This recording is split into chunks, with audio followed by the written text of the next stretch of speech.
Hello అందరికీ. ఎలా ఉన్నారు అందరూ? బాగున్నారా? నేనైతే బాగున్నాను. మీరందరూ కూడా బాగుండాలని మనస్ఫూర్తిగా కోరుకుంటున్నాను. ఈరోజు నేను ఉప్పు దీపం పెట్టబోతున్నాను. అదేనండి ఐశ్వర్య దీపం. ఈరోజు శుక్రవారం. శుక్రవారం రోజు సాయంత్రం వేళలో అమ్మవారికి ఉప్పు దీపం వెలిగిస్తే ఇంట్లో ఉన్న అశాంతి అనేది తొలగిపోతుంది.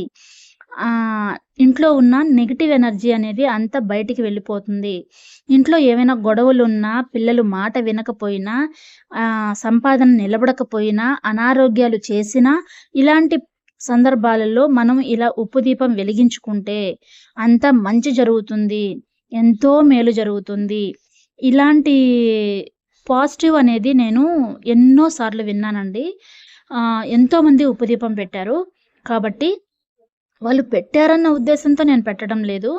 మన ఇంట్లల్లో కూడా ఇలాంటి నెగెటివ్ ఎనర్జీ అనేది పోవాలి. మంచి పాజిటివ్ ఎనర్జీ అనేది ఉండిపోవాలి అని చెప్పే ఉద్దేశంతోనే నేను ఉప్పు దీపం పెట్టుకుంటున్నాను. నేను ఇది ఫస్ట్ టైమ్ కాదండి. ఇంతకుముందు 2, 3 టైమ్స్ పెట్టాను.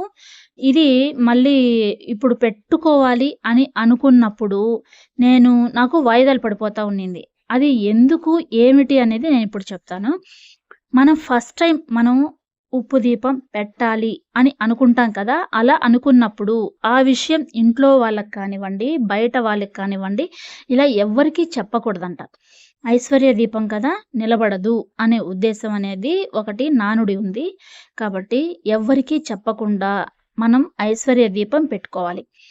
ఇంట్లో మనం పూజ చేసుకుంటున్నాం అనేది ఎవరికీ చెప్పం కదా! ప్రతిరోజు పూజ చేసుకునే సంగతి కూడా ఎవరికీ చెప్పం కదా! అలాగే ఉప్పు దీపం పెట్టుకునేటప్పుడు కూడా ఎవరికీ చెప్పకుండా ఉప్పు దీపం పెట్టుకోవాలట.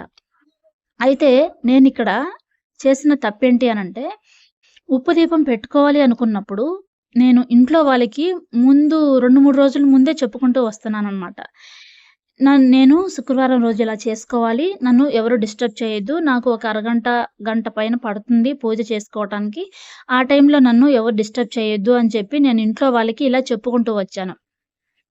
ఇంట్లో వాళ్ళకే కాదు, నేను బయట వాళ్ళకి గూడా చెప్పేసుకుంటాననమాట. ఎప్పుడు ఏ పని చేద్దాం అనుకున్నా కూడా ఆ పని నేను అలా చెప్పుకోవడం నాకు అలవాటయిపోయింది. అలా చెప్పుకోవడం చాలా తప్పంట. నేను అదే అబ్జర్వ్ చేశాను. అదే నాకు ఖచ్చితంగా అలాగే జరిగింది. అలా చెప్పుకోవడం వల్లే ఇలా డిలే అయిపోయింది. ఎన్ని సార్లు అలా పెట్టుకుందాము అనుకున్నప్పుడు ఆ రోజే ఏదో ఒక కారణం చేత ఆగిపోతా ఉన్నింది. అలా ఎందుకు జరుగుతుంది అని ఆలోచిస్తే చూసా, యూట్యూబ్‌లో కూడా ఎన్నో వీడియోలు చూసాను. ఇలా చెప్పుకోకూడదు, ఎవరికీ చెప్పుకోకూడదు అనేది నాకు తెలిసిందనమాట. అందుకని ఎవరికీ చెప్పకుండా ఈరోజు మాత్రం నేనే అనుకుంటూ ఈరోజు ఉప్పు దీపం అనేది పెట్టుకోవడం జరుగుతుంది. కాబట్టి అన్‌ఎక్స్‌పెక్టెడ్‌గా ఉన్న పళంగా మనము ఆ పని చేసేసేయాలంట. అందుకు కాబట్టే మనకు ఇలా డిలే అయిపోతుంది అనే ఉద్దేశం అనేది కలిగిందనమాట. నేనిప్పుడు ఈరోజు పెట్టుకుంటున్న ఉప్పు దీపం గురించి ఎవ్వరికీ చెప్పలేదండి. నేననుకున్నాను, ఉన్న పళంగా అనుకున్నాను, ఉన్న పళంగా చేసేస్తున్నాను. ఇక నుంచి కూడా నేను అలాగే చేయాలని అనుకుంటున్నాను. అయితే ఇప్పుడు నేను ఉప్పు దీపం ఎలా రెడీ చేశాననేది మీరు చూసుంటారు. అది ఇప్పుడు నేను మళ్ళీ కూడా చెప్తాను. ఫస్ట్ ఇత్తడి పళ్ళెం తీసుకున్నాను. ఇత్తడి పళ్ళెం తీసుకొని బాగా పసుపు రాసేసి కుంకుమ బొట్లు పెట్టేసుకున్నాను. దానిపైన ఒక మట్టి పాత్ర కూడా పెట్టుకున్నాను. మట్టి పాత్రకు కూడా పసుపు రాసేసి ఆహ్, కుంకుమ బొట్లు పెట్టుకున్నాను. దాంట్లో కొత్త ఉప్పు ప్యాకెట్ తెచ్చుకొని, ఆ ఉప్పనేది దాని నిండుగా వేసుకున్నాను. అలాగే దానిపైన ఇంకొక చిన్న ప్రమిద పెట్టేసి, ఆ ప్రమిదకు కూడా పసుపు రాసి కుంకుమ బొట్లు పెట్టేసి, అందులో కూడా కొంచెం ఉప్పు వేసి, నవధాన్యాలు కూడా కొంచెం చిలకరించాను. చిలకరించిన తర్వాత దానిపైన రూ. 1 బిళ్ళ పెట్టాను. దానిపైన కూడా ఇంకొక చిన్న ప్రమిద పెట్టేసుకొని, దానికి కూడా పసుపు రాసి కుంకుమ బొట్లు పెట్టేసుకొని, నువ్వుల నూనె పోసి 3 ఒత్తులు వేసుకొని తూర్పుకు తూర్పుకు ఉండేటట్టు ఒత్తులనేది పెట్టుకున్నానండి. అలాగే దాని చుట్టూరా పూలు గూడా పెట్టుకున్నాను. పూలు గూడా పెట్టుకోవచ్చు. అలాగే తమలపాకులు కూడా పెట్టుకోవచ్చు. కానీ నాకు అవైలబుల్‌లో తమలపాకులు లేవు. కాబట్టి పూలు పెట్టుకున్నాను. 2 గూడా పెట్టుకోవచ్చు ఉంటే. కానీ నాకు తమలపాకులు అవైలబుల్‌లో లేవు కాబట్టి పూలు మాత్రమే పెట్టుకున్నాను. ఇలా స్వామి మనకు తూర్పు వైపు తిరిగి ఉన్నట్టు ఉంటుంది గదా! అలాగే దీపం కూడా తూర్పు వైపుకే తిరిగి ఉండాలి. ఇక నేను పూజ చేసుకుంటున్నాను. ఉప్పు దీపం వెలిగించేసిన తర్వాత అగరబత్తులు కూడా ఎలిగించేసి పూజ చేసుకుంటున్నాను. మనం ఇంట్లో మామూలుగా 2 దీపాలు పెట్టుకుంటాం గదా! ఆ 2 దీపాలు గూడా మామూలుగా వెలిగించేసుకోవచ్చు.